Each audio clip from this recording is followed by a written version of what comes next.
அண்ணாமலை அவர்கள் என்ன சொல்றாரு அப்படின்னா, எங்களை கூட்டணியில வேணாம், ஒதுக்கி வச்சவங்க இன்னைக்கு எங்க கூட்டணிக்காக காத்து கிடக்குறாங்க அப்படின்ற மாதிரி ஒரு ஸ்டேட்மெண்ட் வச்சிருக்காரு. இல்ல, இது வந்து அவர் மறைமுகமாக அதிமுகவை குறிப்பிடுகிறாரு தான் நம்ம எடுத்துக்க முடியும்.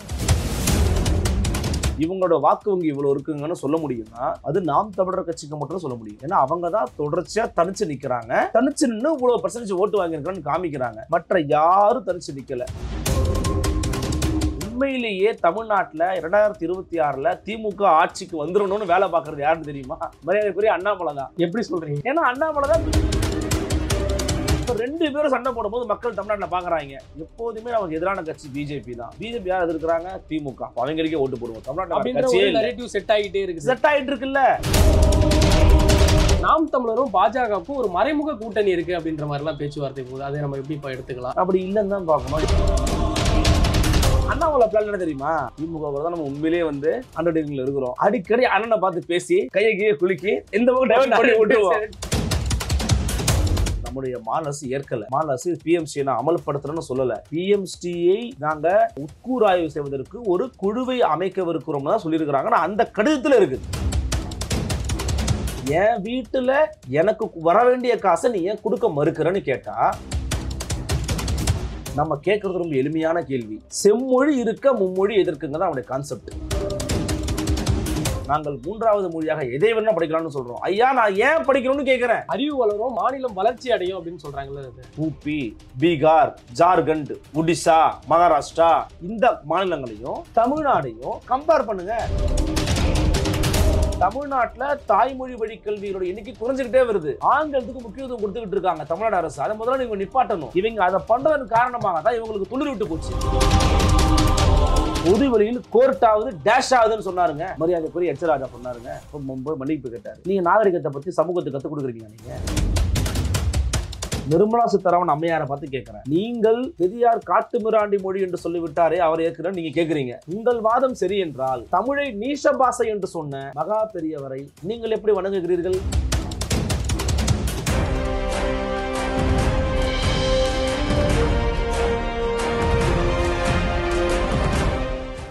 இந்த விவாத நிகழ்ச்சியில் பங்கு பெறும் விருந்தினர்களின் கருத்துக்கள் அவர்களின் சொந்த கருத்துக்களை. இதற்கும் குளோப் 360 சேனலுக்கும் எந்த தொடர்பும் இல்லை. குளோப் 360 நேயர்களுக்கு வணக்கம். இன்றைய சிறப்பு விருந்தினராக நம்மோடு இணைந்திருப்பவர் ஊடகவியலாளர் திரு அருள்மொழிவர்மன் அவர்கள். வணக்கம் சார். வணக்கம். நல்லா இருக்கீங்களா? நல்லா இருக்கு. நீங்க எப்படி இருக்கீங்க? நல்லா இருக்கேன் சார். ஓகே சார், இப்போ 2 நாட்களுக்கு முன்பு பாஜக தலைவர் அண்ணாமலை அவர்கள் என்ன சொல்றாரு அப்படின்னா, எங்களை கூட்டணியில வேணாம் அப்படின்னு ஒதுக்கி வச்சவங்க இன்னைக்கு எங்க கூட்டணிக்காக காத்து கிடக்குறாங்க அப்படின்ற மாதிரி ஒரு ஸ்டேட்மெண்ட் வச்சிருக்காரு. இது எப்படி பார்க்கலாம், எப்படி எடுத்துக்கலாம்? இல்ல, இது வந்து அவர் மறைமுகமாக அதிமுகவை குறிப்பிடுகிறாரு தான் நம்ம எடுத்துக்க முடியும். ஏன்னா இன்னைக்கு தேதியில பிஜேபி வந்தா நல்லா இருக்கும் அப்படின்னு ஓரளவுக்கு யோசிக்கிற ஒரு கட்சி இருக்கு அப்படின்னா தமிழ்நாட்டில் அது அதிமுக தான். திமுக இல்லை, நாம் தமிழர் கட்சி இல்லை, விஜயும் இல்லை. அப்போ தவம் கிடக்குறாங்கிற வார்த்தை வந்து ரொம்ப ரொம்ப ஒரு பெரிய வார்த்தையா நான் பார்க்குறேன். ஏன்னா தவம் கிடக்கிற அளவுக்கு இங்கே யாரும் பிஜேபிக்காக வெயிட் பண்ணலங்கிறத என் தனிப்பட்ட கருத்து. இப்போ அதிமுக தான் மறைமுகமாக குறிப்பிடுறாரு அப்படின்னா எதற்காக அதை குறிப்பிடுறாருன்னா 2024ஆம் ஆண்டு நாடாளுமன்றத்தில் நடந்திருக்குது. உங்களுக்கு தெரியும். அந்த தேர்தல் முடிவுகளை நீங்கள் பாருங்க. அதிமுகவுக்கும் பிஜேபிக்கும் ஒன்னா சேர்ந்து நின்றுருந்தாங்க அப்படின்னா திமுகவை 10 இடங்களுக்கு மேலே தோல்வியடை வச்சிருக்கலாம், தோற்கடிச்சிருக்கலாம். இந்த 2 ஓட்டும் சேர்ந்திருந்தா நடந்திருக்கும்னு சொல்லும்போது, அப்போ அதை பற்றி கேள்வி எழுப்பும் போது அன்றைக்கு திரு அண்ணா என்ன சொன்னாங்க அப்படின்னா, இந்த புரிதல் வந்து அவங்களுக்கு இருந்திருக்கணும்னு சொல்லி சொன்னார். ஸோ பேசிக்காகவே திரு அண்ணாமலை அவர்களுக்கும் எடப்பாடி பழனிசாமிக்கும் ஒரு பர்சனாலிட்டி கிளாஷ் தொடர்ச்சியாக நடந்துகிட்டு இருக்கிறதன் காரணமாக இந்த விவகாரத்தை அவர் கையில் எடுக்கிறாரு. அதுவும் ஏன் இந்த நேரத்தில் பேசுறாரு அப்படின்னு பார்த்தோம் அப்படின்னா, அதிமுகவுக்கும் விஜய்க்குமான ஒரு பேச்சுவார்த்தை போய்கிட்டு இருக்கின்ற ஒரு செய்தி வெளியாகி கொண்டே இருக்கிறது.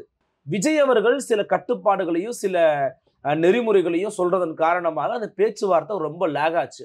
அந்த லேக் ஆகிற நேரத்தில் தான் எடப்பாடி பழனிசாமி ஒரு ஸ்டேட்மெண்ட் கொடுக்குறாரு பிரஸ் மீட்ல. என்ன கொடுக்குறாரு? எங்களுக்கு ஒரே எதிரி திமுக தான். இந்த பாஜக கீஜாக இப்படியே தான் அவர் பேசினார். இந்த பாஜக கீஜாக்கெல்லாம் இல்லை, அதெல்லாம் விடுங்க, எங்களுக்கு ஒரே எதிரி திமுக தான்றாரு. இப்போ எங்களுக்கு ஒரே எதிரி திமுக தான் எடப்பாடி பழனிசாமி சொன்னதான் சீமான் தான் வரவேற்று பேசியிருக்கிறாரு. இப்போ சீமான் போய் அதிமுக சேர்ந்துருவாரா? சேர முடியாது, சேர மாட்டாருன்னு அவர் சொல்றாரு. சேர்ந்தாருன்னா அவருக்கு இருக்கிற வாக்கு வங்கியும் போயிடும். இதான் கலை யதார்த்தமா இருக்குது. அப்போ ஒரு சொல்லக்கூடிய கருத்தை எப்படி அங்க அவங்க புரிஞ்சுக்கிறாங்க, எப்படி வெளிப்படுத்துறாங்கிறத நம்ம பார்க்கணும். அப்போ இந்த கருத்தை கொண்டு போய் அண்ணாமலைட்ட கேட்குறாங்க. அப்படி சொல்லும்போது ஆமா எங்களுக்காக கூட்டணி தவம் கிடக்குறாங்கன்னு அவர் மறைமுகமா அதிமுக தான் சொல்றாரு. ஆனா அதிமுக தவம் கிடக்குதான்னு பார்த்தா தவம் கிடக்கல. அதான் எடப்பாடி அவர்கள் வந்து நாங்க யாருக்காகவும் தவம் கிடக்கணுன்ற எந்த அவசியமும் இல்லை அப்படின்ற மாதிரி இன்னொன்னு சொல்றாங்க. இப்போ இந்த விவகாரத்துல பாத்தீங்கன்னா திட்டமிட்டு ஒரு வேலையை சில ஊடகங்கள் பண்ணாங்க. அதிமுக எங்களுக்காக தவம் கிடக்குறதுன்னு அண்ணாமலை சொன்னதா சொல்றாங்க. ஆக்சுவலி அண்ணாமலை அவர்கள் அப்படி சொல்லல. அதிமுக எங்களுக்காக தவம் கிடக்குறாங்கன்னு அண்ணாமலை சொல்லல. எங்களுக்காக தவம் கிடக்குறவங்க பல பேர் இருக்காங்கன்றார். இப்ப நான் உங்கள்ட்ட சொன்ன மாதிரிதான் மறைமுகமா அதை அதிமுக குறிப்பதாக எடுத்துக்கொள்ளலாம். அப்போ எடப்பாடி ஐயாவும் அதுக்கு பதில் சொல்றாங்க. என்ன சொல்றாங்க? அண்ணாமலை அதிமுகவை சொல்லல, தவறா சொல்லாதீங்க. அதே போல அதிமுகவும் எந்த கட்சிக்காகவும் தவம் கிடக்காதுன்றாரு. இல்ல முன்னையோட வந்து இதற்கு முன்னாடியோட பாஜக இப்ப நல்லா வளர்ந்துருக்கு தானே. பாஜகன்ற தனிப்பட்ட கட்சியின் வாக்கு வங்கி என்ன தமிழ்நாட்டுல கடைசியா தனிச்சு போட்டிட்டாங்களா? உண்மையிலேயே இன்னைக்கு இவங்களோட வாக்கு வங்கி இவ்வளவு இருக்குங்கன்னு சொல்ல முடியும்னா அது நாம் தமிழர் கட்சிக்கு மட்டும் சொல்ல முடியும். ஏன்னா அவங்க தான் தொடர்ச்சியா தனிச்சு நிக்கிறாங்க. தனிச்சு நின்று இவ்வளவு பர்சன்டேஜ் ஓட்டு வாங்கியிருக்கான்னு காமிக்கிறாங்க. மற்ற யாரும் தனிச்சு நிக்கல. இதற்கு முன்னாடி சொல்லலாம் அப்படின்னா அம்மையார் ஜெயலலிதாவை சொல்லலாம். அது ஒரு 2-3 பேர் நின்னாங்கன்னு வச்சுக்கோங்க. ஆனா 2016 தனிச்சே போட்டிட்டாங்க. அவங்க 234 ரெட்டல இறங்குவோம் ஜெயிப்போம்னு நின்னாங்க. ஜெயிச்சு காமிச்சாங்க. அவங்க ஆக்சுவலி ஜெயிச்சு காமிச்சாங்க. ஸோ அவங்க சொல்லிக்கலாம் அதிமுக இவ்வளவு வாக்கு வங்கி இருக்குன்னு. திமுகவும் ஓரளவு சொல்லலாம். ஆனா மற்ற எல்லாரும் பார்த்தீங்கன்னா கூட்டணியில் இருக்கிறாங்க. ஸோ கூட்டணியாக இருந்த என்டிஏ பெற்ற வாக்குகள் எப்படி பிஜேபி வாக்குகளா மாறும்? நீங்க பொதுவா ஒரு விஷயம் கேட்டீங்கன்னா சொல்லலாம், சார் அசம்ஷனை சொல்லுங்க சார் அப்படின்னா அசம்ஷனை சொல்லலாம். பிஜேபி ஓரளவு வளர்ந்துருக்காங்க. பிஜேபி வளர்ந்துருக்குதோ இல்லையோ மரியாதைக்குரிய அண்ணாமலை அவர்கள் வளர்ந்துருக்கிறாரு. என்ன மாதிரி சொல்றீங்க? ஏன்னா அவரு பின்னாடி அவரை ஃபாலோ பண்றதுக்குன்னு ஒரு கூட்டத்தை உருவாக்கி வச்சிருக்கிறாரு. அது உண்மை. அது வந்து சரியோ தப்போ நம்ம உண்மையை வெளிப்படையா பேசிடுவோம். அண்ணாமலையை ஃபாலோ பண்ண யங்ஸ்டர்ஸ் இருக்கிறான். அவன் பிஜேபி காரன் கூட கிடையாது. அப்ப நாளைக்கு இந்த கட்சியை விட்டு அண்ணாமலை வெளியே போனா விலைக்கு போறது வாய்ப்புகள் இருக்கா? வாய்ப்புகள் இருக்கு. எனக்கு என்ன வாய்ப்புகள் இருக்கு? ஏன்னா சில பேர் வந்து அண்ணாமலையை ரொம்ப அண்ணாமலையால தான் தமிழ்நாட்டுல பிஜேபி வந்து ஒரு ப்ரோக்ரஸிவ் ஃபோர்ஸா வந்துருக்குதுன்னு நம்புறான். இன்னொன்னு அண்ணாமலையும் அதுக்கு ஏத்த மாதிரி தொடர்ச்சியா பிரஸ்ஸை மீட் பண்றது, அப்புறம் பிரஸ் கூடயே ஃபைட் பண்றது. அண்ணானும் சில சமயம் பேசுவாரு, சில சமயம் வந்து போய் கொத்தடிமையா இருக்கிறீங்கன்னு சில சமயம் தவறான வார்த்தையெல்லாம் பயன்படுத்திக்கிறவாரு. அப்புறம் அவரே மன்னிச்சிருக்கணான்னு சொல்லுவாரு. இவர் இந்த மாதிரி பிரஸோட தொடர்ச்சியா இருக்கிறது, திமுகவை காட்டமா அட்டாக் பண்றது. உண்மையிலேயே தமிழ்நாட்டுல 2026 திமுக ஆட்சிக்கு வந்துடணும்னு வேலை பார்க்கறது யாருன்னு தெரியுமா?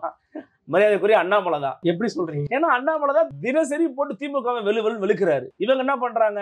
கடைசிதரா சாக்கு மும்மொழி கொள்கைன்னு மேட்டர் சொல்லி பிஜேபி போட்டு அடிக்கிறாங்க திமுக. ஆமா, இப்ப 2 பேரும் சண்டை போடும்போது மக்கள் தமிழ்நாட்டுல பாக்குறாங்க எப்போதுமே நமக்கு எதிரான கட்சி பிஜேபி தான். பிஜேபி யார் எதிர்க்கிறாங்க? திமுக. அவங்களுக்கே ஓட்டு போடுவோம். தமிழ்நாட்டுல செட் ஆகிட்டே இருக்கு. செட் ஆயிட்டு இருக்குல்ல. அவங்க தெரிஞ்சு பண்றாங்களா தெரியாம பண்றாங்களா வேற. ஆனா இது கிரவுண்ட்ல செட் ஆயிட்டு இருக்கு. 26 நமக்கு திமுகவா பிஜேபியா அப்படின்ற ஒரு மனநிலைக்கு கொண்டு போற மாதிரி உருவாக்குறாங்க. ஆனா தமிழ்நாட்டு களம் அப்படி இல்லை. தமிழ்நாட்டை பொறுத்த வரைக்கும் திமுகவா அதிமுகவாங்கிறதா கிரவுண்டு. அப்ப பிஜேபிக்கு இங்க வேலை இல்ல, விளையாட்டும் இல்ல. விளையாட்டு இல்ல. ஆனா அந்த விளையாட்டு இருப்பதை போன்ற ஒரு தோற்றத்தை திட்டமிட்டு இருவரும் உருவாக்குகிறார்கள். நீங்க நல்லா புரிஞ்சுக்கணும். நீங்க நல்லா கேட்டீங்க. அவங்க கிரவுண்ட் இல்லன்றீங்க. ஆமா இல்ல. ஆனா யார் இருக்கிற மாதிரி உருவாக்குறானா? பிஜேபி உருவாக்கல. பிஜேபி அவங்க பாட்டு பேசிக்கிட்டே இருக்காங்க. ஆனா இவங்க என்ன பண்றாங்க?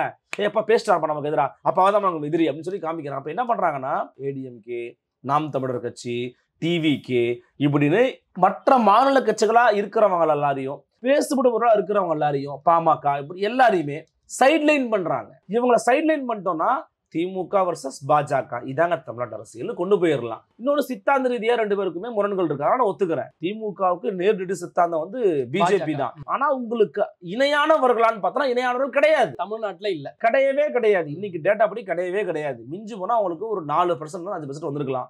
என்டிஏ 18% வேறங்க. என்டிஏக்குள்ள யாரெல்லாம் இருந்தா? பாமக இருந்தாங்க, தேமுதிக இருந்தாங்க, அப்புறம் ஓபிஎஸ் இருந்தாரு, டிடிவி தினகரன் இருந்தாரு, சின்ன சின்ன சாதிய கட்சிகள் இருந்தாங்க, சின்ன சின்ன அமைப்புகள் இருந்தாங்க. இவங்க எல்லாரையும் சேர்த்து வச்சுட்டு நீங்க வந்து போட்டி போட்டீங்க, பண பலத்தை காமிச்சிங்க. இதெல்லாம் பண்ணி 18% நீங்க வாங்குனீங்க. ஏன் ஒரு எம்பி கூட ஜெயிக்க முடியல உங்களால? ஏன்னா கிரவுண்ட் ரியாலிட்டி வேற, மக்கள் வேற எதிர்பார்த்துக்கிட்டு இருக்காங்க. நீங்க ஒரு குறிப்பிட்ட செக்டார்ஸ் கிட்ட, குறிப்பிட்ட மக்கள்கிட்ட நீங்க போய் சேரவே தமிழ்நாட்டுல முடியல. அப்ப என்ன பண்றாங்கன்னா ஸ்டார்ஸை உருவாக்குறாங்க. அப்படி ஒரு ஸ்டார் தான் அண்ணாமலை. அண்ணாமலை வந்து நீங்க வந்து பாத்தீங்கன்னா யங்ஸ்டர்ஸ் வந்து அவர் வந்து பிஜேபி பத்தி பேசுறதோ, சித்தாந்தம் குறித்து பேசுறதோ, மற்ற விஷயங்களையும் பத்தியோ பார்ப்பது கிடையாது. அண்ணாமலைன்ற பர்சனாலிட்டியை பாக்குறான். அவர் கர்நாடகாவில இருந்து வந்த ஒரு போலீஸ், அவரு நம்ம ஊருக்காருப்பா, அவர் ஆட்டுக்குட்டி வளர்த்தாருப்பா, அவர் ஒரு விவசாயி, கஷ்டப்பட்டு படிச்சு ஐபிஎஸ் ஆனாரு. ஐபிஎஸ் வேலை விட்டுவிட்டு தமிழ்நாட்டுக்குள்ள ஒரு அரசியல் தலைவராக வந்திருக்கிறாரு. படிச்சவர், படிச்சவ அரசியல் பண்ணட்டும், என்னையா தப்பு அப்படின்னு நம்மளை போட்டு மடக்கிட்டாங்களாமா அப்படிங்கிற மாதிரி கேள்வியை அவங்களுடைய எதிர்பார்ப்பு. ஒருத்தருக்கு ஒரு எதிர்பார்ப்பு தப்பு கிடையாது. ஒருத்தர் அண்ணாமலையை வந்து இது பண்ணிட்டாருன்றதுக்காக நம்ம போட்டு அவரை இது பண்ண முடியாது. ஆனா ஏன் அப்படி பண்றாருன்றத காரணத்தை நம்ம போய் பார்க்கணும். அப்ப அண்ணாமலை அப்படி ஒரு கிரியேஷனை உருவாக்கி வச்சிருக்கிறாரு. நான் வந்து ஒரு ஃபோர்ஸ்ஃபுல்லான பர்சனாலிட்டி, என்னாலதான் இன்னைக்கு பிஜேபி வளர்ந்துருக்குது அப்படிங்கறத உருவாக்க முயற்சி பண்றாரு, செட் பண்றாரு. அதுல ஓரளவுக்கு உண்மையும் இருக்கு, நான் பொய் இல்லைன்னு சொல்லல. அண்ணாமலை வந்த பிறகு பிஜேபி ஒரு எக்ஸ்பிரஷன்ஸ்க்கு வந்து வெளியில வந்திருக்குது, நல்ல அவுட் ஸ்போக்கனா இருக்கிறாங்க. அவர் வந்ததுனால சரியோ தவறோ நிறைய பார்ப்பன லாபி வந்து அதுல இருக்குன்னு ஒரு வெளியில இருந்து ஒரு கிரிட்டிசிசம் இருந்துகிட்டே இருக்கும், விமர்சனம் வச்சுக்கிட்டே இருப்பாங்க. அந்த விமர்சனம் வந்து இப்போ அண்ணாமலை வந்த பிறகு என்ன ஆயிருக்குன்னா கம்மியா இருக்கு. ஓபிசி கொடுத்துருக்காங்க, இல்ல குடைச்சிட்டாரு அவரு. ஓபிசி கட்சி தாங்க இது, பிசி இருக்கிறாங்க, இவங்களா இருக்கிறாங்கன்ற மாதிரி காமிக்க வந்தாரு. அன்பார்ச்சுனேட்லி எல்லாரையும் சேர்க்கிறன்ற பேர்ல சமூகத்துல சமூக விரோதிகளாக அடையாளம் காணப்பட்ட பல ரவுடிகளையும் கூட சேர்த்துக்கிட்டாரு கட்சியில, பிஜேபி சேர்த்துக்கிட்டாரு. அது வந்து அவங்களுக்கு வந்து ரிவர்ஸ் இன்ஜினியரிங் மாதிரி ஆயிப்போச்சு, பேக் ஃபயர் ஆயிப்போச்சு. ரவுடிகள் அதிகமாக இருக்கிற கட்சி பிஜேபின்ற மாதிரி செய்திகள் வந்துச்சு, தொந்தரவுல கொடுக்கிற கட்சி அப்படின்னு செய்திகள் வந்துச்சு. அப்ப என்ன ஆயிடுதுன்னா அண்ணாமலை ஒரு பக்கம் ட்ராக்ல கொண்டு போக முயற்சி பண்றாரு, ஆனா அந்த ட்ராக் பக்கம் வராது. ஏன்னா அந்த சிஸ்டம் அப்படி, பிஜேபி சிஸ்டம் அப்படி, அவராலே ஒன்றும் பண்ண முடியாதுங்கிறது யதார்த்தமான உண்மை. அவர் எவ்வளவு ட்ரை பண்ணாலும் அவர் ரொம்ப கடுமையா பேசுறாரு, திமுக கடுமையா அடிக்கிறாரு, மற்ற பிஜேபி தலைவர்கள் பேசுறாரு, ரொம்ப எக்ஸ்ட்ராவே பேசிடுறாரு. அப்போ அங்க பாஜகவுல தமிழ்நாட்டுல ஆட்சியவே பிடிக்க முடியாதுன்ற ஒரு நிலை வருமா? இன்னைக்கு சூழல்ல ஆட்சி அவங்க பிடிக்க முடியாது தானே, எப்படி பிடிக்க முடியும் அவங்க? இல்ல வேற ஏதாவது கூட்டணிக்கான அரேஞ்ச்மெண்ட் ஏதாவது நடந்துகிட்டு இருக்கு? இல்ல, எனக்கு தெரிஞ்சு பிஜேபியால ஆட்சியெல்லாம் பிடிக்க முடியாது. பிஜேபிக்கு இன்னைக்கு யாரு தேவைன்னா அதிமுக தேவை. ஏன்னா நீங்க 4 எம்எல்ஏ இருக்கிறீங்க. அம்மையார் வானதிக்கு தெரியும், நயனார் நாகேந்திரனுக்கு தெரியும், இன்னொரு ஐயா காந்தி இருக்கிறாரு, இன்னொரு அம்மா இருக்கிறாங்க. இவங்க 4 பேருக்கும் தெரியும் நான் எப்படி எம்எல்ஏ ஆனோம். எப்படி எம்எல்ஏ ஆனீங்க? மோடி படத்தை போட்டு நீங்க எம்எல்ஏ ஆகல, அம்மையார் ஜெயலலிதாவின் படத்தை போட்டு எம்எல்ஏ ஆனீங்க, ரெட்டலையை காமிச்சு எம்எல்ஏ ஆனீங்க. மக்கள் தாமரைதான்னு பார்த்துலாம் குத்தல, தாமரை இலையோட சேர்ந்துருக்குன்னு குத்துனாங்க. இலையை கட் பண்ணோம், தாமரை முடிஞ்சு. தாமரை மக்கள் கண்டுக்க மாட்டாங்க, ஏன்னா தமிழ்நாடு மக்களுக்கு இலையை தான் பிடிக்கும், இலைக்கே ஓட்டு போட்டு பழகினவங்க. அப்போ தாமரையும் இலையும் சேர்ந்து இருந்தாதான் நமக்கு ஓட்டு போடுவாங்கன்னு அந்த 4 எம்எல்ஏக்களுக்கு தெரியும். அப்ப இந்த முறை கூட்டணியில இருக்கணும்னு விரும்புவது பிஜேபி தான். பிஜேபி நெருக்கடிக்கு உள்ளாக்குதுங்க அதிமுகவை. ஆனா அதிமுக விரும்பல. 2021க்கு பிறகு நடுவில் அவங்க விலகின பிறகு பிஜேபி விரும்புற ஸ்டேட்மெண்ட்ஸ் தான் பாத்தீங்களா நீங்க? எதுவும் கொடுக்கல. ஆனா ரொம்ப அக்ரெசிவா அவங்க பிஜேபி அடிக்கிறதுங்கிறத நான் ஒத்துக்கிறேன். அவங்களுக்கு ஒரு தயக்கம் இருக்கு அல்லது வெளிப்படை அதிகமான ஒத்துக்கிறேன். அதுக்காக 2 பேரும் இன்னைக்கு கூட்டணியில போய் சேர்ந்துட்டாங்க, அவங்க 2 பேரும் இருக்கிறாங்கன்னு சொல்றதுக்கான தரவுகள் நம்மள்ட்ட இல்ல. இப்ப இது வந்து அதிமுக தேமுதிக தாவேகா கூட்டணி அமையுமா? இப்ப என்ன பேச்சுவார்த்தை போய்கிட்டு இருக்கு அப்படின்னா, அல்லது ஒரு அசம்ஷன் என்ன போயிட்டு இருக்குன்னா, திமுக கூட்டணி ரொம்ப வலிமையா இருக்குங்க. அந்த வலிமையான கூட்டணியை வீழ்த்தணும்னா 2 வாய்ப்பு தான். ஒன்று எதிரில் அதிமுக ஒரு வலிமையான கூட்டணி அமையணும், அல்லது அது சொல்லிட்டே இருக்காரு எங்க தலைமையில இன்னொரு அமையன்னு சொல்றாரு, இருங்க அப்படி அமையணும். அப்படி இல்லைன்னா இந்த திமுக கூட்டணி உடையணும். எப்படி? ஒண்ணு அவர் அமைக்கணும், இல்ல இது உடையணும். இது உடைய வாய்ப்பே இல்லை இன்னைக்கு சூழல்ல உடைய வாய்ப்பே கிடையாது. அந்த கூட்டணி ரொம்ப ஸ்ட்ராங்கா இருக்கு, வலிமையா இருக்கு. 2026ல திமுக முழுமையான படைபலத்தோடும் பணபலத்தோடும் அதிகார பலத்தோடும் தேர்தலை சந்திக்க போகிறது. அப்ப வீழ்த்த முடியாது. சந்திக்க போகிறது நான் சொல்லியிருக்கேன், வீழ்த்த நான் சொல்லல, சந்திக்க போகிறது. அதை வீழ்த்த வேண்டும் என்றால் நீங்கள் அதற்கு நிகரான படைபலத்தோடு இருக்கணும், பணபலத்தோடு இருக்கணும். உங்கள்ட்ட அதிகாரம் கிடையாது. அப்போ படைபலமும் பணபலமும் இருக்கக்கூடிய கட்சிகள் எதுன்னு தேர்வு பண்ணணும். அதுல தாவேகா இருக்குதா, சூஸ் பண்ணிக்கோங்க. பாமக இருக்குதா, சூஸ் பண்ணிக்கோங்க. தேமுதிக இருக்குதா, சூஸ் பண்ணிக்கோங்க. டிடிவி இருக்கிறாரா, சூஸ் பண்ணிக்கோங்க. பிஜேபியை சூஸ் பண்ணணுமா வேணாங்கிற முடிவை எடப்பாடி பழனிசாமி தான் எடுக்கணும். ஏன் அப்படின்னா தாவேகாங்கிற புதிய கட்சி, விஜய் அவர்கள் வந்து பிஜேபியை தன்னுடைய கொள்கை எதிரின்னு அறிவிச்சிருக்கிறாரு. அப்போ பிஜேபி இருக்கிற இடத்துக்கு தாவேகா போகாதுங்கிறது யதார்த்தமான உண்மை. அப்படி பிஜேபி வேணாம் நினைக்கிற எடப்பாடி பழனிசாமினா அதிமுக, தாவேகா, பாமக இதுதான் வந்து இப்போதைக்கு இருக்கிற அலையன்ஸுக்கு ஃபார்ம் ஆக வாய்ப்புகள் இருக்கக்கூடிய ஒரு அலையன்ஸ். இதுல வந்து வேற யாராவது சேர்றதுங்கிறது ரொம்ப அரிதினும் அரிதான நிகழ்வு. உதாரணத்துக்கு சில பேர் சொல்றாங்க திரு சீமான் போய் ஜாயின் பண்ணுவாருங்கிறாங்க. அது ரொம்ப அரிதினும் அரிதான நிகழ்வு. ஏன்னா அவருடைய கொள்கை, கோட்பாடு, தத்துவம், பேச்சு, செயல்பாடுங்கிறதெல்லாம் இவங்களுக்கு ஒத்து வராத விஷயங்கள். இவங்கெல்லாம் அவர் அளவுக்கு அக்ரெசிவாவோ ரொம்ப ஸ்ட்ராங்காவோ பேசக்கூடிய ஆட்கள் கிடையாது. அப்போ இவங்க எல்லாருமே விட ரொம்ப ஸ்ட்ராங்கா சித்தாந்தம் பேசக்கூடிய ஒரு மனிதர், ஒரு கட்சி நடத்தக்கூடிய ஒரு நபர். இவங்களுக்கு கீழேயோ இவங்களுக்கு இணையாக போய் வேலை பார்க்க வேண்டிய அவசியமும் இல்லை, அதுக்கான சூழலும் இன்னைக்கு இல்லை. நாம் தமிழரும் பாஜகவுக்கும் ஒரு மறைமுக கூட்டணி இருக்கு அப்படின்ற மாதிரி எல்லாம் பேச்சுவார்த்தை போகுது. அதை நம்ம எப்படி எடுத்துக்கலாம்? அப்படி இல்லைன்னு தான் பார்க்கணும். ஏன்னா நேற்று வந்து பத்திரிகையாளர் சந்திக்கும் பொழுது சீமான் அவர்கள் வலிமையா இருங்க, வலிமையா சண்டை போடுங்க, அண்ணன் வந்து எங்க நண்பர், அவரு நாங்க தமிழ்நாட்டுல என்ன அரசியல் பண்றோமோ அதே அரசியல் அண்ணன் பண்றாரு அப்படின்ற மாதிரி ஒரு கேள்வியை வச்சிருக்கிறாரு. என்ன சொன்னாருன்னா, நான் வலிமையா இருங்க, ஸ்ட்ராங்கா சண்டை போடுங்க, ஏன்னா இன்னைக்கு தமிழ்நாட்டுல திமுகவை எதிர்த்தோம்னா என்ன மாதிரி அட்டாக் நடக்கும்னு உங்களுக்கு தெரியும், பர்சனலா அட்டாக் பண்ணுவாங்க, இதெல்லாம் தாங்கி ஒரு மனிதர் நிக்கிறாருன்னா நம்ம அவரை வந்து நம்ம பாராட்டணும் அப்படின்னு சொல்றாரு. இது ஒரு தனி மனித நாகரிகம் சம்பந்தப்பட்ட ஒரு விஷயங்க. எச் ராஜாவை எதற்காக மு.க. ஸ்டாலின் டீ பார்ட்டில கையை கொடுத்து குலுக்குனாரு, ஏன் கை குலுக்கி பேசினாரு? இதை கேட்டா எவ்வளவு அநாகரிகமா இருக்கும். ஒரு மனித மாண்புங்க கை குலுக்கி பேசுறதுங்கிறது. எதற்காக வெங்கையா நாயுடு வீட்டு திருமணத்துக்கு தமிழ்நாட்டில இருந்து முக்கியமானவங்கலாம் போனாங்க, திமுக ஏன் போனாங்கன்னு கேட்போமா நம்ம? அது நல்லா இருக்குமா? முதல்ல ஒரு அடிப்படை அரசியல் நாகரிகத்தை தாண்டி மனித நாகரிகம் அப்படிங்கிற விஷயத்துல எடுத்து பார்த்தோம்னா இது ரொம்ப சாதாரணமான விஷயம். அண்ணாமலை கை கொடுத்தா நீங்க திட்டுவீங்க அப்படின்னா, அண்ணாமலை மட்டும் இல்ல, அவருக்கு மேல இருக்கிற ராஜ்நாத் சிங்கை கூட்டு வச்சு ஏன் நீங்க கலைஞருக்கு நாணய விழா எடுத்தீங்க? அதுவும் யார் நாணய விழா? கலைஞருக்கு நாணய விழா எடுக்கிறீங்க நீங்க. அவர் விழாவுக்கு வெளியிட உங்க ராஜ்நாத் சிங் தான் கிடைச்சாரா உங்களுக்கு? கேட்டா உள்துறை அமைச்சர்னு உருட்டிக்கிட்டு இருக்கீங்க. தமிழ்நாட்டின் திராவிட அடையாளமா நீங்க நினைக்கக்கூடியது இன்னைக்கு யாரு? ஐயா வீரமணி இருக்கிறாங்க. வீரமணி வச்சு வெளியிட்டு போங்க. மத்திய அரசு கூட இணக்கமா இருந்தா தானே அந்த செயல்களை நம்மளால செய்ய முடியும். அப்படிலாம் கிடையவே கிடையாது. அந்த செயல் செய்யறதுக்கு மாநில அரசே போதும், இவங்களே பண்ணிருக்கலாம். அதெல்லாம் நிறைய பேர் தரவுகள் எடுத்து போட்டாங்க. இப்போ அந்த விழாவில் ஏங்க ஓரமா நிக்கிறீங்க? அண்ணாமலை கிட்ட வாங்க அப்படின்னு முதலமைச்சர் கூப்பிட்டு விட்டார். பார்த்தீர்களா, முதலமைச்சருக்கும் அண்ணாமலைக்கும் கள்ள கூட்டணின்னு சொன்னா எப்படி இருக்கும்? அது உண்மைன்றது வேற பக்கம், ரெண்டு பேரும் சில விஷயங்கள்லாம் அண்டர்ஸ்டாண்டிங்ல இருக்கிறாங்க. ஆனா சீமான போய் கை கொடுத்துட்டாரு, இது பண்ணிட்டாருங்கிறதுக்காகவே இப்படி பேசுறது ரொம்ப எனக்கு ரொம்ப சிரிப்பா இருக்கு. எனக்கு இன்னும் சந்தேகம் வேற இருக்குது. அண்ணாமலை பிளான் என்ன தெரியுமா? திமுக கூட தான் நம்ம உண்மையிலேயே வந்து அண்டர்டேக்கிங்ல இருக்கிறோம். அடிக்கடி அண்ணனை பார்த்து பேசி கையை கீழே குலுக்கி இந்த பக்கம் டைவர்ட் பண்ணி விட்டுருவோம். இந்த பக்கம் பாட்டு பேசிக்கிட்டு இருக்கட்டும், நமக்கு தேவை நடந்துட்டோம். இப்படி ஒரு அஜெண்டா இருக்கும்போது எனக்கு தோணுது. இல்ல அது தோணுது, அப்படிதான் இருக்கு. ஆமா, நல்லா நினைச்சு பாருங்களேன். திமுகவுக்கும் இவங்களுக்கும் பிரச்சனை ஓடிக்கிட்டு இருக்கும்போது இது வந்து ஒரு செய்தியாவே ஆயிருக்க கூடாது, கெடுவாய்ப்பா ஒரு செய்தியா மாறுது. கை குலுக்கிட்டாரே இதுதான் நினைக்கிறீங்கன்னு.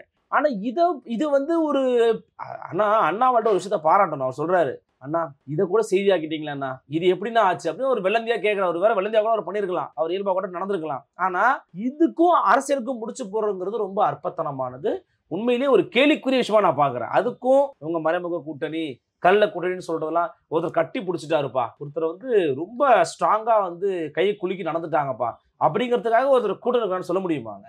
அதெல்லாம் வாய்ப்பே கிடையாது. அதுக்கும் இதுக்கும் சம்பந்தமே கிடையாது. நாம் தமிழர் கட்சிக்கும் பிஜேபிக்கும் ஏணி வச்சாலும் எட்டாது. ஏன்னா இவங்களுடைய கொள்கை புரிதல் வேற, இவங்களுடைய பாதை வேற, பயணம் வேற, தத்துவம் வேற. இவங்க வேற எங்கேயோ போய்கிட்டு இருக்காங்க. சீமானோட பிஜேபிலாம் வரவே வராது. இப்ப முக்கியமா ஒரு அரசியல் பேசப்படுது, அது என்ன அப்படின்னா மும்மொழி கொள்கை தான். மத்திய அரசும் மாநில அரசும் இது ரெண்டுமே வந்து ஒரு நாடகம் நடிக்கிறாங்க, இங்க ஒரு நாடகம் அரங்கேறுது மக்கள் முன்னாடி அப்படின்ற மாதிரி விமர்சனங்கள்லாம் வருது. அது நம்ம எப்படி பார்க்கலாம்? பிரச்சனை ரொம்ப முக்கியமான பிரச்சனை சார். நம்ம வந்து இதை ஷார்ட்டாகவும் அதே சமயம் ரொம்ப தெளிவாகவும் பேசுவோம். சமக்கர சிக்ஷா அபியான் அப்படிங்கிற ஒரு திட்டம் இருக்கு.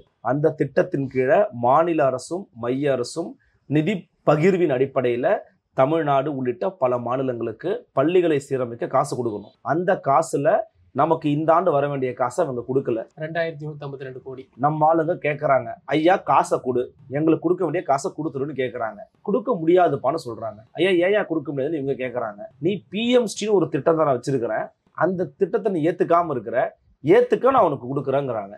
இது ஒப்பந்தத்திலே இல்லைங்களா ஐயா அப்படின்னு கேட்டா, நீ ஏற்கனவே ஒத்துக்கிட்டதானன்னு சொல்லி இன்னைக்கு மரியாதைக்குரிய நடுவண் கல்வி அமைச்சர் ஐயா தர்மேந்திர பிரதான் அந்த கடிதத்தை போட்டிருக்கிறாரு. அந்த கடிதத்தில் என்ன இருக்குது? தமிழ்நாட்டை சேர்ந்த பள்ளிக்கல்வி செயலாளர் ஒருத்தர் நடுவண் அமைச்சர் இருக்கிற பள்ளிக்கல்வித்துறை செயலாளருக்கு ஒரு கடிதம் எழுதுறாரு.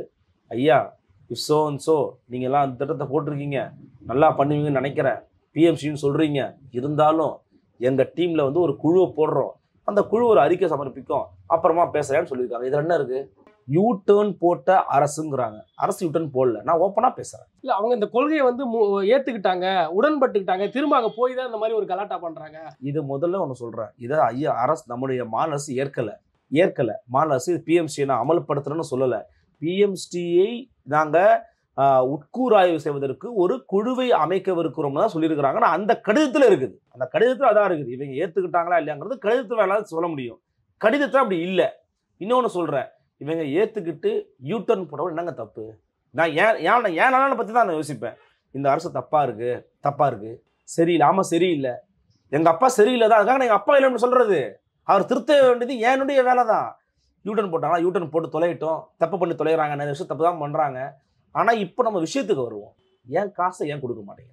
என் வீட்டுல எனக்கு வர வேண்டிய காசை நீ ஏன் கொடுக்க மறுக்கிறன்னு கேட்டா, உன் வீட்டு புள்ள அங்க படிக்கலையா, பிடிஆர் வீட்டு போய் எங்க படிக்கிறாரு நான் மரியாதைக்குரிய அண்ணாமலையானு கேட்கறாங்க. நம்ம கேட்கறது ரொம்ப எளிமையான கேள்வி. செம்மொழி இருக்க மும்மொழி எதிர்க்குங்க தான் அவனுடைய கான்செப்ட். ரொம்ப பேசிக்கான கான்செப்ட். நீங்க என்ன சொல்றீங்க? காங்கிரஸ் அரசாங்கம் இந்தியை கொண்டு வந்தது 3வது மொழியாக, நாங்கள் அப்படியா கொண்டு வருகிறோம்?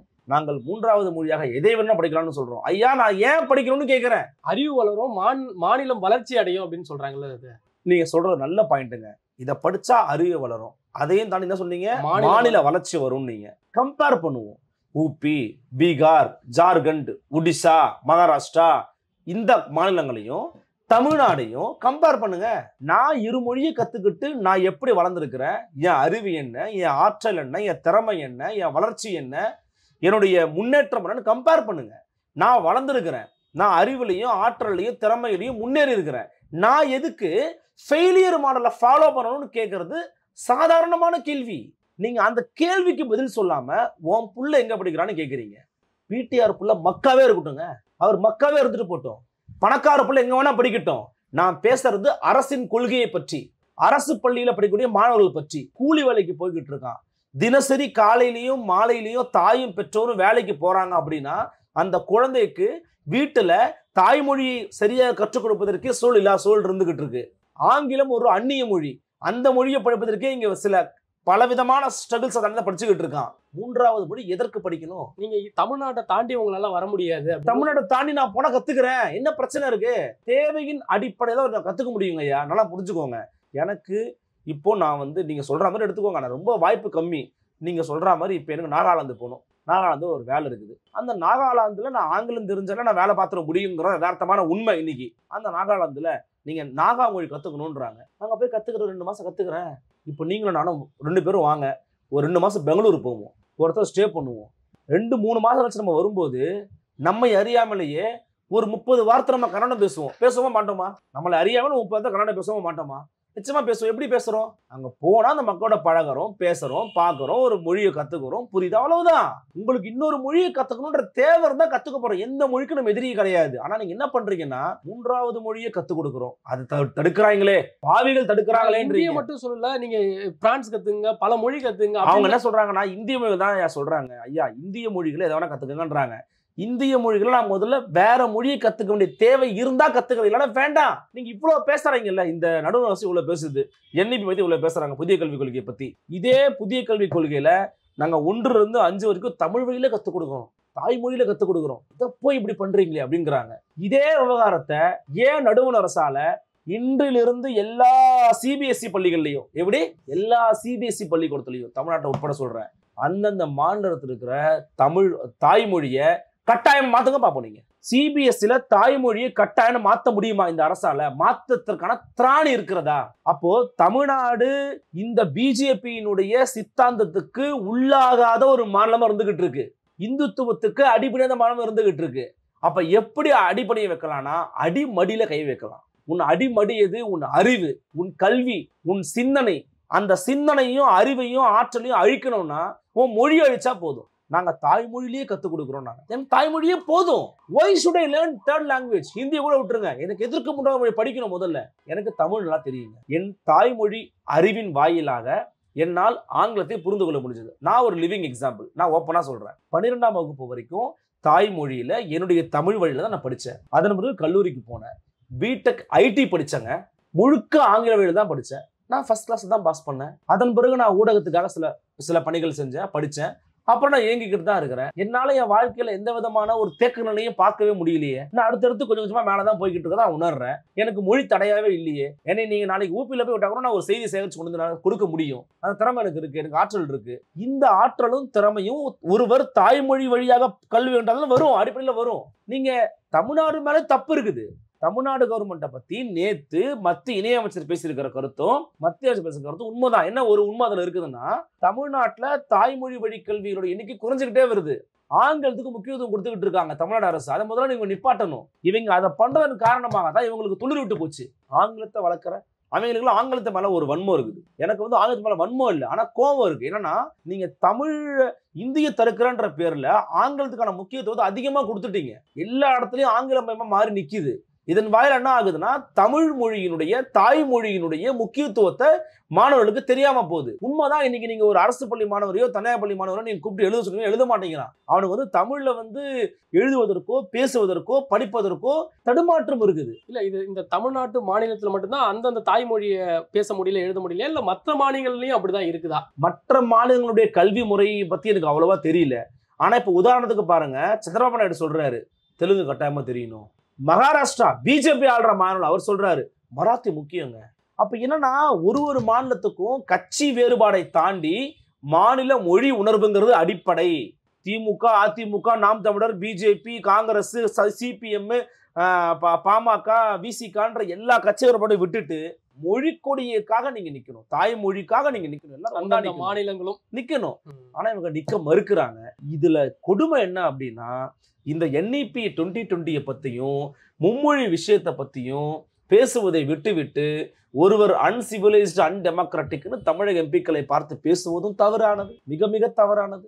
மன்னிப்பு கேட்டுட்டாரு. நீங்க மன்னிப்பு கேட்டீங்கன்னா நீங்க பெரிய ஆளா? மன்னிப்பு கேட்டீங்கன்னா உங்களை விட்டுருணுமா? நாங்க இப்ப நாங்களும் பதிலுக்கு ஒருவேளை தமிழக எம்பிக்கள் அங்க மோடிக்கு எந்த விதமான அருகதையும் இல்லை, மோடிக்கு இந்த நாட்டு மக்கள் அதற்கான தகுதி இல்லை இப்படின்னு இன்னும் கொஞ்சம் காட்டமான வார்த்தைகள்லாம் பயன்படுத்தி இருந்தாங்க அப்படின்னா, மோடிக்கு படிப்பறிவு இல்லை, மோடிக்கு எதுவும் தெரியாது இப்படிலாம் பேசியிருந்தாங்கன்னா, இந்நேரம் இந்தியா முழுக்க பிஜேபி காரங்க திமுக எம்பிக்கள் ஒருவருடைய உருவமையும் கொளுத்திருப்பாங்க. இல்ல தமிழ்நாட்டுல இப்ப நடந்துச்சுங்க, நடக்கதாங்க செய்யும். எப்படி நடக்காம இருக்க முடியும்? எப்படி நடக்காம இருக்கும்? இது தனிமனித தாக்கத்தெல்லாம் கொண்டு போறது நான் விரும்பல. இதுல சுத்தமா இன்ட்ரெஸ்ட் கிடையாது. ஆனா கொண்டு போய்கிட்டு இருக்காங்க. அதுக்கு அவர் வந்து விதை போட்டுக்கிட்டு இருக்காரு தர்மேந்திர பிரதான். அவர் மன்னிப்பு கேட்டாலும் சொன்ன வார்த்தையை எப்படி இது பண்ண முடியும்? ஓகே, நீங்க மன்னிப்பு கேட்டீங்க, இவங்க பதிலுக்கு என்ன பண்ணணும்? ஐயா, ஆர்டிகல் 14க்கும் இந்திய அரசமைப்பு சட்டம் வகுத்து கொடுத்திருக்கக்கூடிய கல்வி உரிமை சட்டத்துக்கும் நீங்கள் கொண்டு வந்திருக்கக்கூடிய புதிய கல்விக் கொள்கை எதிரானது. இதை தமிழ்நாடு மட்டுமல்ல எந்த மாநிலம் ஏற்றுக்கொள்ள முடியாது. PMST த ரைசிங் இந்தியா என்பது பள்ளி கல்வி சூழலுக்கு அடிப்படையில் வேற்றுமையை போதிக்கிறது. இது பிழையானதுன்னு சொல்லி எடுத்து பேசணும். அரசமைப்பு சட்டம் அமெண்ட் பண்ணுங்கன்னு பேசணும். அதை பேசுவதை விட்டு நீ எனக்கு பணம் தரல, அங்க டைவர்ட் பண்றீங்களா அப்படின்னு நீங்க ஒரு கேள்வி கேட்குறீங்க. அதுக்கு அவங்க பதில் சொல்றாங்க. இதுவா இப்ப விவாதம்? இன்று நிதி அமைச்சர் என்ன பேசுறாங்க அப்படின்னா, தமிழ்நாட்டு எம்பிக்களுக்கும் தமிழ்நாட்டில் இருக்கிறவங்களுக்கு பத்தி நாகரிகத்தை பத்தி என்ன பேசுறாங்க, அவங்களுக்கு என்ன உரிமை இருக்கு, நீங்க ஜெயலலிதாவோட புடவை எழுத்தவங்க தானே, உங்களுக்கு என்ன அருகதை இருக்கு அப்படின்ற மாதிரி கேள்வி வைக்கிறாங்க. அதை நம்ம எப்படி பார்க்கலாம்? இல்ல, இதெல்லாம் வந்து டைவர்ஷன் டாக்டிக்ஸ். அதாவது நாகரிகத்தை பத்தியும் பண்பாட்டை பத்தியும் நீங்க பேசலாமா நாங்க பேசலாமாங்கிறதான் இப்ப பிரச்சனை. Your finance minister, right? நீங்க எதை பத்தி பேசணும்? இன்னைக்கு இந்த சூழல்ல இந்த காசை கொடுக்க முடியுமா முடியாதா, என்ன கொள்கையில பிரச்சனைன்னு பேசணும்.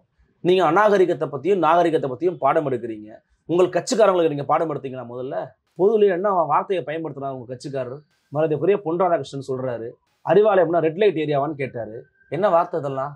திமுக காரர் பேசலாம் தப்பு தான், நீங்க பேசலாம் தப்பு தாங்க. அவங்களுக்கு தட்டி கொடுத்து உங்களுக்கு வருடி கொடுத்துலாம் இருக்க முடியாது. யார் பேசாலும் தப்பு தான். இதான் பொதுவில் பேசுற வார்த்தையா? அநாகரிகத்தை பற்றி நீங்க யாருக்கும் பாடம் எடுக்க வேண்டாம். அதுவும் குறிப்பா பிஜேபி பாடம் எடுக்க வேண்டாம். ஏன்னா பிஜேபியோட நாகரிகம் என்னங்கிறது உலகத்துக்கே தெரியும். நீங்க உலகத்திலே பெரிய கட்சியாச்சு. உலகத்துக்கே பிஜேபியின் நாகரிகம் என்னவென்று தெரியும். பொது வெளியில் கோர்ட் ஆகுது, டேஷ் ஆகுதுன்னு சொன்னாருங்க மரியாதைக்குரிய எச் ராஜா சொன்னாருங்க. இப்போ மன்னிப்பு கேட்டாரு. நீங்க நாகரிகத்தை பத்தி சமூகத்துக்கு கற்றுக் கொடுக்குறீங்களா? நீங்க இதெல்லாம் தேவையற்ற டைவர்ஷன் டாக்டிக்ஸ். பாருங்களேன், பார்லிமெண்ட்ல போய் பெரியாரை பத்தி பேசுற தேவை இருக்கா? பெரியாருக்கும் இந்த எலெக்ஷன் சிஸ்டமுக்கும் சம்பந்தம் கிடையாது. முதல்ல தமிழை காட்டுமிராண்டின்னு சொன்னவர் உங்க தலைவர் தான் அப்படின்ற மாதிரி அவர் என்ன சொல்றாங்கன்னா, இவங்க வந்து லாங்குவேஜை பத்தி பேசுறாங்க திமுக காரங்க. ஆமா, பேசத்தான் செய்வாங்க. தமிழக மக்கள் தேர்வு பண்ணி அனுப்பியிருக்கிற 40 MP போய் பெஞ்சை தேய்ச்சிட்டு வரதுக்கு அனுப்பல, எங்களுக்காக பேசுங்கன்னு அனுப்பியிருக்காங்க. பேசுறாங்க, அவ்வளவுதான் ரிலேஷன்ஷிப் நமக்கும் அவங்களுக்கும். பெரியாரை வந்து இவங்க வந்து கொண்டாடுறாங்க. பெரியார் வந்து Tamil is a Barbarik language அப்படின்னு தொடர்ச்சியா பேசினாருங்கிறாங்க. ஆமாம், பேசினாரு. பெரியாரை இப்போ நாங்கள் பார்பாரிக் லாங்குவேஜ்னு சொன்னதுக்காக பெரியாரை பற்றி இப்போ யாரும் தூக்கி பிடிக்கும். திமுக ரெண்ட போய் கேளுங்க, நாங்கள் அதை கருத்தை விட்டுறாங்க, இல்லை அதுக்காக சொல்லலைங்கன்னு கொஞ்சம் வேற மாதிரி கொஞ்சம் அவங்க பேசுவாங்க. ஏன்னா கேட்டிங்கன்னா அப்படிலாம் முட்டு கொடுக்க வேண்டிய அவசியமே இல்லை. பாவலருக்கு சிறப்பாக பதில் சொல்லியிருக்கிறாரு. ஆமாம், பெரியார் மொழி விவகாரத்தில் ஒரு சிறியார், அவருக்கு மொழியை பற்றி தெரியல, விட்டு தள்ளு, முடிஞ்சு போச்சு. நல்லதா விஷயம் 4 விஷயம் சொல்லியிருக்காரா, எடுத்துக்க. கெட்டதா இருக்கா 10 தூக்கி போடு, அடுத்த வேலையை போய் பாருன்ட்டாரு, முடிஞ்சு போச்சு.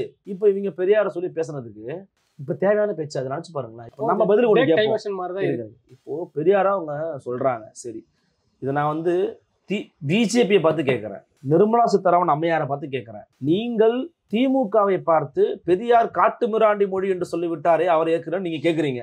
உங்க வாதம் சரி என்றால், நான் அவர் காட்டு சொன்னதை நான் ஏத்துக்கல, அது வேற, அது தனி சப்ஜெக்ட். ஆனா உங்கள் வாதம் சரி என்றால், தமிழை நீஷ பாஷை என்று சொன்ன மகா பெரியவரை நீங்கள் எப்படி வணங்குகிறீர்கள்? நாங்க எப்படி அவர் ஏத்துக்க முடியும்? தமிழ்நாட்டில் எப்படி மகா பெரியவா சிலையை வந்து மகா பெரியவாரோட போட்டோ வந்து பிஜேபி காரங்களா வணங்கிக்கிட்டு இருக்கீங்க, பார்த்துக்கிட்டு இருக்கீங்க.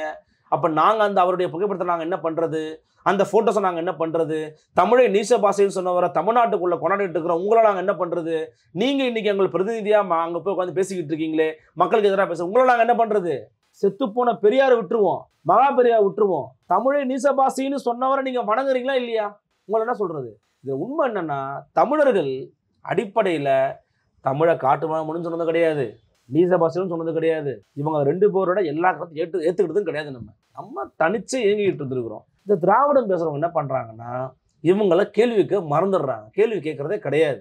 அல்லது சில விஷயங்களை ஒத்துக்கிட்டு அதுக்கு முட்டு கொடுக்காம விளக்கத்தை என்ன உண்மையான விளக்கமோ கொடுத்துட்டு போகணும், அதையும் பண்றது கிடையாது. இவங்க என்ன பண்றாங்கன்னா, ஒரு நாடகத்தை தீட்டுறாங்க. அதுல நான் ஒத்துக்கிறேன், இது ஒரு நல்ல சான்ஸுங்க. 2026ல் பிஜேபியை ஒழிச்சு கட்டணும், ஓட்டை போட்டு திமுகவுக்கு ஒரு நல்ல வாய்ப்பை பயன்படுத்துறாங்க.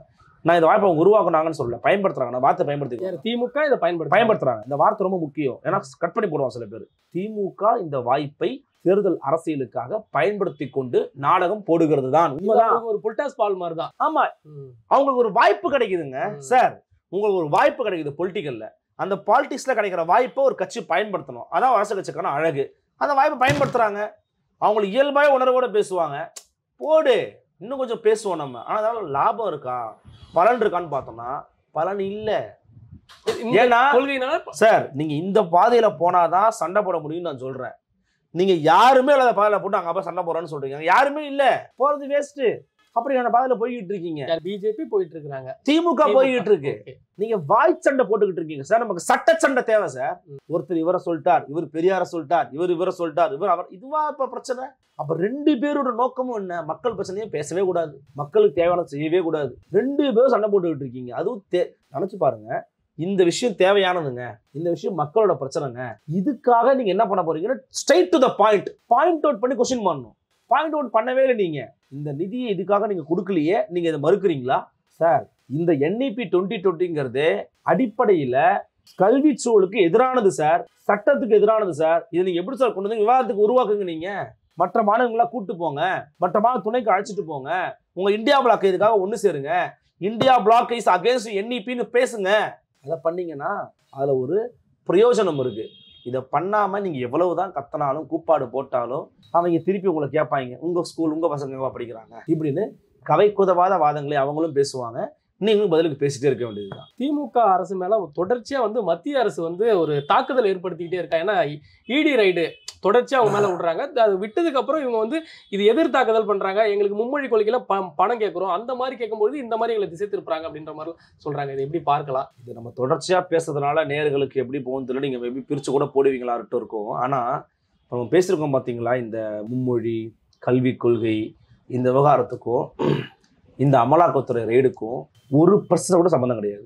ஆனா என்ன ஆகுது, மரியாதை கூட திரும்ப என்ன சொல்றாங்க, இது எங்கள் மீதான பழிவாங்கும் நடவடிக்கை, டீலிமிடேஷன் எதிர்க்கிறோம், கல்விக் கொள்கை எதிர்க்கிறோம், எங்களை இடியை வச்சு தாக்குறாங்கன்றாங்க. 1% கூட சம்பந்தம் கிடையாதுங்க. டாஸ்மாகில் நடந்து கொண்டிருக்கக்கூடிய ஊழலை, டாஸ்மாகில் நடந்து கொண்டிருக்கக்கூடிய கள்ள வணிகத்தை சட்டமன்றத்திலேயே தோலுரித்து காட்டியவர் அன்றைய நிதியமைச்சர் மரியாதைக்குரிய PTR பழனிவேல் தியாகராஜன். சட்டமன்றத்துல இன்னொரு ஆவணம் இருக்குது, டாஸ்மாக்ல வர வேண்டிய பணம் வரலங்க. அன்னைக்கு யாருங்க அமைச்சர் செந்தில் பாலாஜிங்க. அப்புறம் ஏதோ ஆடியோ ரிலீஸ் ஆச்சுங்க, ஐயாவை காணாமலே ஆக்கிட்டீங்க. இன்னைக்கு ஐடி மினிஸ்டர் ஓரமா உட்காந்துக்கிட்டு இருக்கிறாரு எங்க ஐயா பிடிஆர் பழனிவேல் தியாகராஜன். ஆனா அவர் மொழிக்காக பேசிட்டாருன்னா அந்த வீடியோ எடுத்து போட்டு ஃபயர் விட்டுக்கிறீங்க. அதே பிடிஆர் தான் சொன்னாரு டாஸ்மாகில் நடக்கக்கூடிய பிரச்சனையை பத்தி. யாரும் பேசல, கண்டுக்கல, விட்டாங்க. ஏன்னா பணம் பார்த்துட்டாங்க. அதன் பிறகு அவர் ஜெயிலுக்கு போனாரு. அது வேலை வாங்கக்கூடிய மோசடி தான் ரெண்டாவது.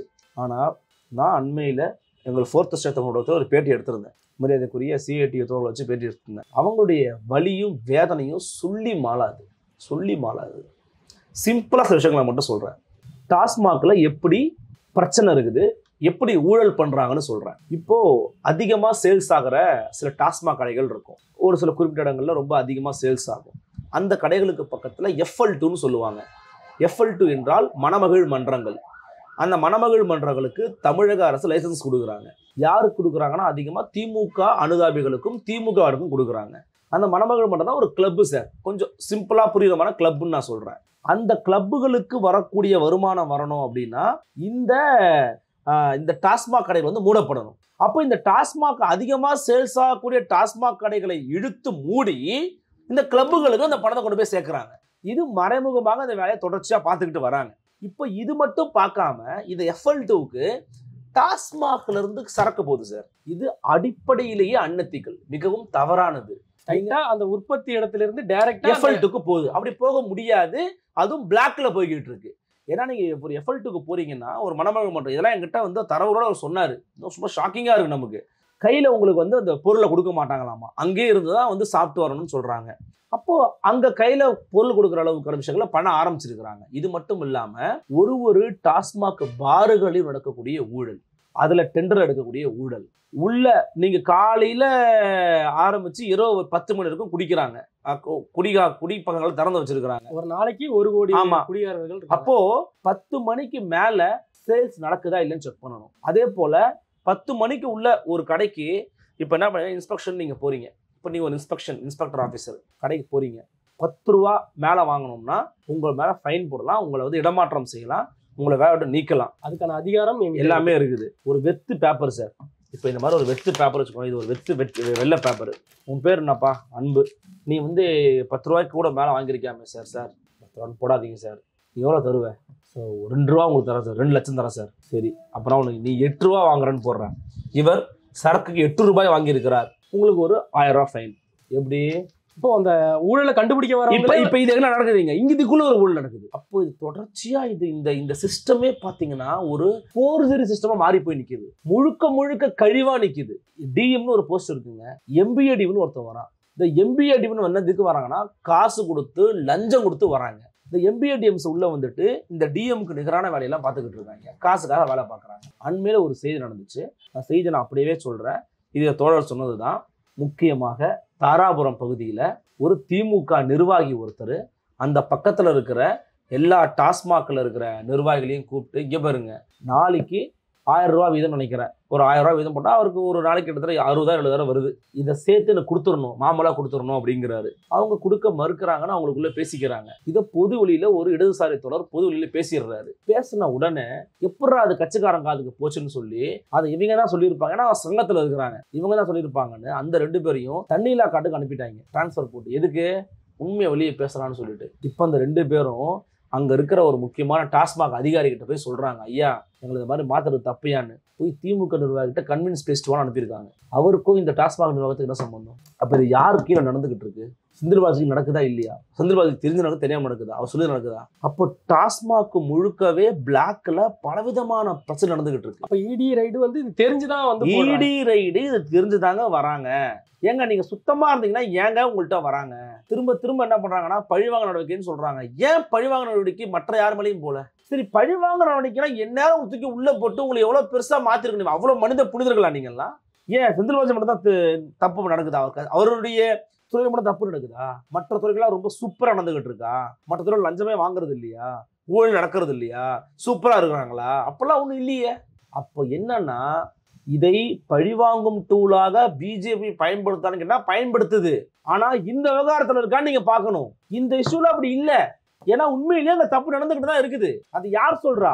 உங்கள் கூட்டணியில் இருக்கும் இயக்கங்களும் கட்சிகளும் சொல்றாங்க. அதை பத்தி ஏன் பேச மறுக்கிறீங்க? இது எந்த ஒரு சோசியல் மீடியாவோ எந்த ஒரு சேட்டலைட் மீடியாவோ இது விவாத பொருளா இதை எடுக்கல, ஆனா இதை எடுக்கணும். இன்னைக்கு ஒரு ஊடகம் எடுக்கிறதா ஒரு செய்தி ஒண்ணு வந்துச்சு, இதை எடுத்து பேசணும். ஏன்னா இது பேசப்பட வேண்டிய ஒரு விஷயம் தான், விவகாரம் தான். இந்த டாஸ்மாகை பொறுத்த வரைக்கும் சார், தமிழ்நாட்டில் நம்முடைய நெக்ஸ்ட் ஜெனரேஷனே அழிஞ்சுக்கிட்டு இருக்கு சார். நான் ஓப்பனாக சொல்கிறேன், எல்லாரையும் குடிகாரராக மாற்றுறாங்க. தமிழ்நாட்டில் மட்டும்தான் மதுவுக்கு அதிகப்படியான வரி. காசை கொடுக்க முடியலையா, 50 ரூபாய்க்கு கள்ளக்குறிச்சியில் செத்தா மாதிரி கள்ளச்சாராய பக்கம் போகிறான், கள்ளச்சாராயம் கொடுத்து சாகிறான். இல்லை அதுவும் முடியல, நீ பைக்கில் குடிச்சிட்டு போனோம்னா நம்ம வேறு வழி இல்லாமல் நம்ம குடிச்சிட்டு போகிறோம், நம்மளை பிடிச்சிடுறாங்க, 1000 ரூபா ஃபைன் போடுறாங்க. அப்போ நம்ம என்ன பண்ணுறது? 1000 கூட ஃபைன் இல்லை இன்னைக்கு, 5000 10,000 ஆயிடுச்சு. அதில் கொள்ள அடி. இந்த போக்குவரத்து துறை நடக்கிற கொள்ளை இருக்கு, ஊழல் இருக்கு. எல்லா மக்களையும், சிறு சிறு வணிகர்களையும், சின்ன சின்ன வேலை பார்க்குறவனையும், 10,000 5,000 சம்பாதிக்கிறவனையும் அவன் அடிமடி அறுத்துக்கிட்டு இருக்கான். அந்த சாவனா சும்மா விடாது. ஒருத்தன் 2 பேர் ஹெல்மெட் போடலாம், ஒருத்தர் 5000 பாசப்படி, லைசன்ஸ் இல்லையா 10,000 படி. ஏன் இப்படி தெரியுறீங்க? ஆனா இப்படி இருந்தும் முதல்வர் என்ன சொல்றாரு அப்படின்னா, ஒரு தந்தையா நான் இருந்து உங்களுக்கு கண்டிக்கிறேன், யாரும் போதையில் வழி இல்லாம செல்லாதீங்க அப்படின்னு. நான் என்ன சொல்றேன்னா, தமிழ்நாட்டினுடைய மூளை முடுக்கங்களும் கஞ்சா புழங்கிக்கிட்டு இருக்கு. நீங்க ஏன் கஞ்சாவை கட்டுப்படுத்த முடியல? அடுத்து அதுதான் வந்தா கேளுங்க. சாராயத்தை குடிச்சிட்டு போனா கண்டுபிடிச்சிடறாங்கன்னு சொல்லிட்டு என்ன பண்ணிட்டான், இந்த மாதிரி கஞ்சா புகை, அப்புறம் பல கேவலமான போதைப் பொருட்கள் புழங்குறது, இதெல்லாம் பயன்படுத்த ஆரம்பிச்சிட்டான். இதை பயன்படுத்தினா வாசம் தெரியாது, நம்ம போதையிலேயே இருக்கலாம். இது ஒரு தலைமுறையின் சீரழிவு பாதையினுடைய துவக்க புள்ளிங்க. நீங்க எழுதி வச்சுக்கோங்க. இப்படியே போயிட்டு இருந்தோம்னா ஒரு தலைமுறை கல்வியை இழக்கும், குழந்தை பேர் இல்லாம போகும், ஒரு இனமே அழியும், கண்டிப்பா அழியும், குழந்தை பேர் இல்லாம போகுங்க. இன்னைக்கு தமிழ்நாட்டோட மக்கள் தொகை இன்னைக்கு கம்மியா இருக்கிறதுக்கான வெறும் மக்கள் தொகை பெருக்க கட்டுப்பாடு மட்டும் கிடையாது, அது நமக்கு இயல்பிலே இருக்குன்னு வச்சுப்போம். ஆனா அதிகம் பேர் குழந்தை பெற்றுக்க முடியாம இன்னைக்கு செயற்கை கருத்துல போய் அங்க எப்படி உருவாகிட்டே இருக்கு. ஏன் உருவாகுது? வெறும் உணவு பழக்கத்தால மட்டும் இல்ல, எல்லாரும் குடிக்கிறான். இப்ப குடிப்பழக்கத்துக்கு அடிமையான ஒருத்தனால அவனால ஒரு குழந்தை பெற்ற தகுதி இழக்கிறான், அடிப்படையில் இழக்கிறான், புகைப்பிடிக்கிறான், கஞ்சா அடிக்கிறான். இவ்வளவு பழக்கத்தை வச்சுக்கிட்டு அடுத்த சந்ததியை உருவாகாம போயிடுங்க இவங்க. அப்ப தடுக்கிறது நீங்க என்ன பண்ணணும்? மாவட்டந்தோறும் ஒரு காவல் எல்லாருக்குமே இந்த பொறுப்பு இருக்குது, மாவட்ட கலெக்டருக்கு பொறுப்பு இருக்குது. ஒரு காவல்துறைக்கு தெரியாமல் அந்த பகுதியில கஞ்சா விற்க முடியாது. இல்ல சார், இவங்க ஒரு குழு அமைக்கிறாங்கல்ல, போதைப் பொருட்கள்னு ஒரு மாவட்ட ஆட்சியாளர் அழைச்சு அவங்க கீழே ஒரு 4 பேர் பணியமர்த்து இந்த விஷயங்கள்லாம் நடக்காம நீங்க கடுமையா பார்க்கணும், அப்படி நடந்தா இரும்பு கரங்கள் கொண்டு நான் அடக்குவேன் அப்படின்ற மாதிரிலாம் சொல்றாரு. அதான் இங்க பிரச்சனை. அவர் சொல்லிக்கிட்டே இருக்கிறாரு, செய்ய மாட்டேங்கிறாங்க யாரும். இதை இப்ப அண்ணன் திரும்ப சொன்னார்ல, மத நல்லிணக்கத்துக்கு எதிராக ஒரு கூட்டத்தை கூட்டி நடந்து கொண்டிருக்கும் தாலிபான் திமுக அரசு எச் ராஜா பேசினாரு. என்ன பண்ணீங்க நீங்க? எச் ராஜாவை கைது பண்ணீங்களா சார்? உங்க அரசு தாலிபான் அரசுன்னு சொன்னாரு சார். அவரு என்ன பண்ணீங்க நீங்க?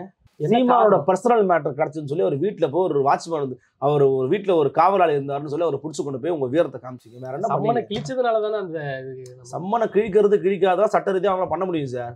கிழிச்சா நீங்க சட்டை வச்சு குத்திட்டு போவீங்களா? உங்களுக்கு அதிகாரம் இருக்கு அதுக்கு. கிழிச்சா என்ன பண்ணுவீங்க? சட்டை பிடிச்சி கிழிச்சிட்டு போவீங்களா? நீங்க என்ன மாதிரி நடந்துக்கிட்டாருன்னா பிஹேவியர் அது. அவருடைய பிஹேவியர் பார்த்த பிறகு அவருடைய தண்டவாளம் ஏறிடுச்சு. எதுக்காக சண்டை போட்டு காசு வாங்கலாருங்கிறத அறப்போரிக்க போட்டு கிழிச்சாங்க. அது வேற. எதுக்காக சொல்ல வரேன்னா, காவல்துறை எங்கெல்லாம் கடுமையை காமிக்கணுமோ கடுமையை காண்பிக்கவே இல்லை. மத நல்லிணக்கத்துக்கு எதிராக பேசின எச் ராஜா போறதுக்கு கூட்டத்தை அனுமதிக்கிறேன். நீங்க மத நல்லிணக்கத்தை பேண வேண்டும் என்று சட்டம் சொல்லுகிறது. To improve the religious harmony is the duty of the citizen சொல்றாங்க. மத நல்லிணக்கத்தை பேணுவது ஒரு கடமையா பண்ணுங்கன்றாங்க. அந்த கடமை தான் டாக்டர் திருமாவளவன் பண்ணிக்கிட்டு இருந்தாரு, முயற்சி பண்ணாரு. ஏன் ஒரு பேர் நீங்க அனுமதி கொடுக்கல? ஏன் அனுமதி கொடுக்கல? லோக்கல்ல போலீஸ் சொல்லியிருக்கிறாங்க, கோர்ட்ல போயிட்டு நம்மகிட்ட கேம் செலுத்த சொல்றாரு. இவங்க போய் மதுரையில பண்ணாங்கன்னா கலவரம் வந்துடும், பிரச்சனை வந்துடும். விசிகா பண்ணா இவங்க ஒரு கூட்டம் வச்சிருக்கிறாங்க, அந்த கூட்டம்லாம் சேர்ந்து பண்றாங்க. ஏன் விசிகா பண்ணா கலவரம் வருமோ? அதெல்லாம் வராது. அப்போ இவங்க எல்லாரும் சேர்ந்து மத நல்லிணக்கத்துக்காக பேசினா அதை எதிர்த்து கோர்ட்டுக்கு போனது, கோர்ட்டில் போய் ஆதாரம் சொன்னது யார் தெரியுமா? தமிழ்நாடு போலீஸ். இதை பற்றி ஒருத்தர் வாய் திறந்தாங்களா? பேசல. ஏன் பேசல? அது தமிழ்நாடு போலீஸ். பேசாதம இருக்கிறவங்கலாம் யாரு? ஏன்னா திமுகவுக்கு ஆதரிச்சு பேசிக்கிட்டு இருக்கவங்க. நீ திமுக ஆதரவாக கூட இருக்க வேணாம், மனுஷனா இருந்து பாரு, சாதாரண மனுஷனா இருந்து பாரு. அதை பேசவே மாட்டியா? கண்டிப்பாக நம்ம பேசுவோம், ஆனால் அவங்க பேச மாட்டாங்க. ஏன்னா கூலி நின்று போயிடும். கூலி நின்று போச்சுன்னா வாழ்க்கை நின்று போயிடும், சோறு வராது. அதுக்காக பேசாமல் இருக்காங்க. இதான் என் கருத்து. ஓகே சார், பல்வேறு கேள்விகளுக்கு பதிலளிச்சதுக்கு நன்றி. நன்றி.